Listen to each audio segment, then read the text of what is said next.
Kia ora everyone and good afternoon. My name's Jill Rogers. I'm the District Commander for the county's Manukau District.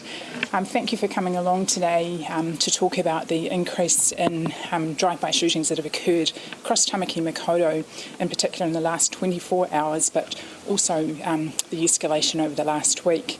I don't intend to sort of have a preamble sort of statement. I'm happy to answer questions from you straight away. If Jill, have any arrests been made in relation to last night yet? Not yet, no. When would you expect to make some, if any? It's really difficult to put a time on this sort of thing. We have a team of investigators working on last night's events, which we believe are linked to the events from earlier in the week. So we've got to allow our team to put all the pieces together, and then we can assure the community that we will be holding those that have been involved in this senseless behaviour to account. Were the shootings last night gang-related? We believe so, from the information that we've been able to put together, that the addresses that have been subject to shootings have in the past had previous gang links to them. But one of the really concerning things to us is that not necessarily still currently having links. So we know at least 2 of the addresses have absolutely no links to gang activity at all, which just heightens the concern that we have about this behaviour. Which gangs were responsible for last night's shootings? Our information suggests at the moment that the 2 predominant gangs that are involved are Killer Beez and Tribesmen, and again that's from the intelligence that we've been able to gather from our investigation to date. Have police made any efforts to try and broker a truce between these 2 parties? Obviously there has been reports of that being done in the past. Are you making movements? Absolutely. We've had success with that in the past. We have a role to play in the enforcement and reassurance to our community, but there's also a big part that the community has to play, and we saw some success with that in the last time that these tensions elevated around November of 2020. And in that case, a resolution to the grievances was brokered by parties from the community. So we're hoping to do that again, and I can assure the community that we're working really hard to identify those people who will engage with those parties that are involved in this. Have you actually met with any leaders of the respective gangs? We have a number of sort of routes that we can access into that. So from an investigative point of view, we have staff investigating the offences, but we also have our gang intelligence units who continue to liaise with the gangs involved. But we also encourage the community to come forward and let us know what they know. So to date, we know that there have been 12 incidents across Counties Manukau alone since Sunday, but that's only the offences that are reported to us. And sadly, there seems to be an acceptance within our community that gun violence is acceptable. We know there are more events that have occurred, and we encourage the community to come forward and tell us about this activity before a life is lost. A Manukau Ward Councillor said that he wants reassurance from police that firearms are being taken off the streets. What are police doing on that? Yeah, and we can assure the community that we are working tirelessly on this. So we've had a very successful Operation Tauwhito running in the district, and since November, Counties Manukau has been part of the proof of concept site for the implementation of the tactical response model.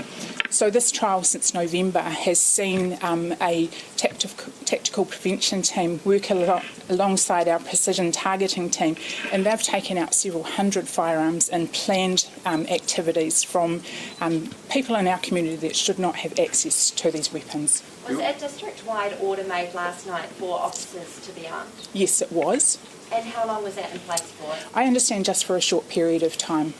And talking about the trajectory of the bullets that were shot at the houses last night, were they quite high? That's part of the investigation. So I do believe that a number of these weapons that have been used are high-powered rifles, and that causes immense concern to us. So when we're talking about addresses that have absolutely no link to criminal activity anymore, the risk that these escalating incidents pose is enormous. And has this been sparked after someone worked and is linked to both the Tribesmen and the Killer Beez, was earlier shot and injured? So historically we know of the incident involving those two parties of some years ago, and we would be relying on that historical information to look at the reasons for now as to why we've seen an increase in that. But again, it's part of our investigation to work through what is causing this escalation in tension, not just across counties Manukau, across the wider Tamaki Makaurau and into Northland as well. So the two houses that aren't involved with gangs and still got targeted. Yes. What's happening with the people inside those houses? Tell us about how they feel. Yeah, absolutely terrified. Absolutely. And not just the people involved or living in those homes. This is frightening for our community to have this sort of violence escalating as it is across the community. It's only a matter of time before we see someone seriously injured or killed. These events last night took place at 6 o'clock in the evening when people are at home going about their normal day. They should not be subject to the risk that this activity is exposing them to. It's absolutely intolerable, and we'll be working hard to hold those people to account. Who was in those homes? Are people living? These are family homes. These are family homes with parents and their children. What are the tensions actually about, from your understanding? Obviously, we have the shooting of Josh Masters, but that was years ago. So the current state, what is behind this? It's difficult to determine precisely what it is. We know historically in the past where one feels aggrieved that we have seen an escalation in violence, and that's what our investigators are working through to see if we can find out what is the cause of this tension. Are you confident the police can keep up with the turf wars? I can assure you that we can. So already you've seen great collaboration across Tamaki Makaurau into Northland. So we've already seen resources shifted across the upper north to help with that. Are you confident your officers still have control of what are effectively turf wars in particularly the county area? Are you confident in the work they're doing? I'm really confident in the work that they're doing. As I said earlier, we have been part of the tactical response model trial in counties Manukau, and we've seen the uplift in the training for our frontline staff to increase their capability in dealing with high risk and complex incidents. So we've had a really good uptake in that, and so that all increases the capacity that our staff have. Ideally, we would love these events that seem to have absolutely minimal reason for the escalation to stop. The risk associated to the activity is just not tolerable. Will there be routine arming of officers in counties now? There isn't routine at the moment, so our staff are encouraged to make tactical decisions as they deem appropriate for each incident that they attend, and they will still have that capacity in the days to come.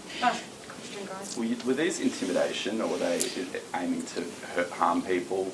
That's part of our investigation as we work through what really is the cause of these. But, you would have to think taking a high-powered weapon to a residential address, the potential for a catastrophe from that would not be lost. Is there a feeling that this might be drug-related? I spoke to one neighbour who said that there was someone yelling about some sort of drug issue. Is it about business, this altercation?